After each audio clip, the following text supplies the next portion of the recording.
Hi friends, ಎಲ್ಲರೂ ಹೇಗಿದ್ದೀರಾ? ಹಿಂದೆ ನಾನು ನನ್ನ ಮಗಳಿಗೆ ಕೋಟ್ ಕಾಲರ್ ನೆಕ್ ಇಟ್ಬಿಟ್ಟು ಕೋಡ್ ಸೆಟ್ ಹೊಲಿದಿದ್ದೆ. ಇವಾಗ ಇದನ್ನು ನಾರ್ಮಲಾಗಿ ಈ ಥರ ಹೊಲಿದಿದ್ದೀನಿ. ಇದು ಚೆನ್ನಾಗಿ ಕಾಣಿಸುತ್ತೆ ಅಂತ ಕೆಳಗಡೆ ಪ್ಯಾಂಟು ಅಗಲ ಇಟ್ಟಿದ್ದೆ, ಆದರೆ ಅದು ಸ್ಟ್ರೇಟ್ ಪ್ಲಾಜಾ ಪ್ಯಾಂಟ್ ಆಗಿದೆ. ಮೇಲ್ಗಡೆ ನೋಡ್ಬೋದು ಸ್ವಲ್ಪ ಶೋಲ್ಡ್ರ್ ಅಗಲ ಜಾಸ್ತಿ ಆಯಿತು, ಕಂಕಳಲ್ಲಿ ಸ್ವಲ್ಪ ಕಡಿಮೆ ಆಯಿತು ಆರ್ಮೋಲು. ಅದು ಅವಳಿಗೆ ಕಟ್ಕೊಂಡಂಗೆ ಆಗ್ತಾಯಿದೆ.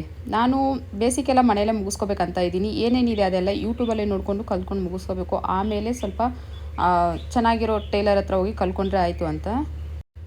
ಯಾಕೆಂದರೆ ಇನ್ನೂ ನನ್ನ ಮಗಳು ಚಿಕ್ಕವಳು, ಇವಳು ಬಿಟ್ಟು ಹೋಗೋಕ್ಕಾಗಲ್ಲ. ಇವಳು ಅಂಗನವಾಡಿ ಹೋಗೋದಾದ್ರೆ ಟೈಮ್ ಸಾಕಾಗಲ್ಲ. ಇವಾಗ ನಾವು ಅರ್ಧಂಬರ್ಧ ಕಲ್ತು ಬಿಡೋ ಬದಲು ಮನೇಲೇ ಎಷ್ಟಾಗುತ್ತೆ ಅಷ್ಟು ಬೇಸಿಕ್ನೆಲ್ಲ ಮುಗಿಸ್ಕೊತಾ ಇದ್ದೀನಿ. ಅದಕ್ಕೆ ನನ್ನ ಮಗಳೇ ಸ್ಫೂರ್ತಿ ಅಂತಲೇ ಹೇಳ್ಬೋದು. ಬ್ಲೌಸ್ ಪೀಸ್ಗಳನ್ನ ನೋಡ್ತಿದ್ದಂಗೆ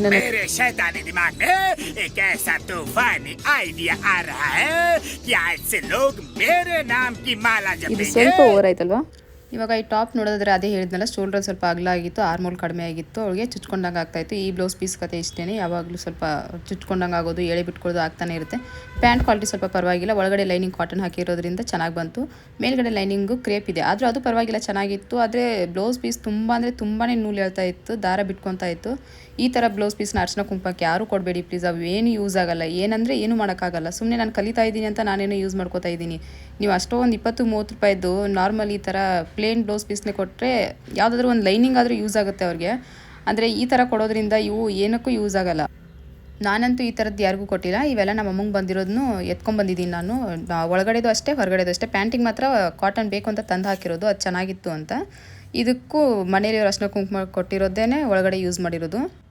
ಆಮೇಲೆ ನಾನು ಇದಕ್ಕೆ ಶೋಲ್ಡರ್ ಸ್ವಲ್ಪ ಜಾಸ್ತಿ ತೊಗೊಂಡಿದ್ನಲ್ಲ, ಅದನ್ನ ತೆಗೆದುಬಿಟ್ಟು ಈ ಥರ ಎಲ್ಲ ನೀಟಾಗಿ ಕಟ್ ಮಾಡಿ ಹೊದ್ಮೇಲೆ ಫೈನಲ್ ಫಿನಿಶಿಂಗ್ ಹೇಗಿದೆ ಅಂತ ನೀವು ಸ್ಟಾರ್ಟಿಂಗಲ್ಲೇ ನೋಡಿದ್ದೀರಾ.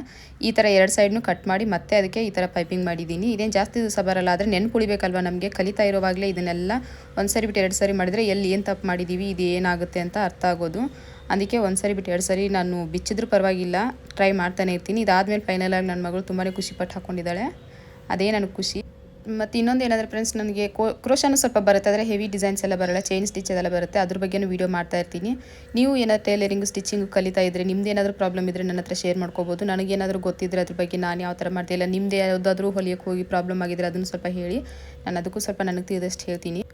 ನೋಡಿದ್ರಲ್ವ ಫ್ರೆಂಡ್ಸ್, ನಾನು ಮನೇಲೇ ಇದ್ದರೂ ಬ್ಲೌಸ್ ಪೀಸಿಂದ ಈ ಥರ ಮಾಡಿರೋದು ನಿಮ್ಗೆ ಹೇಗೆ ಅನಿಸ್ತು? ಇಷ್ಟ ಆದರೆ ಲೈಕ್ ಮಾಡಿ, ಸಬ್ಸ್ಕ್ರೈಬ್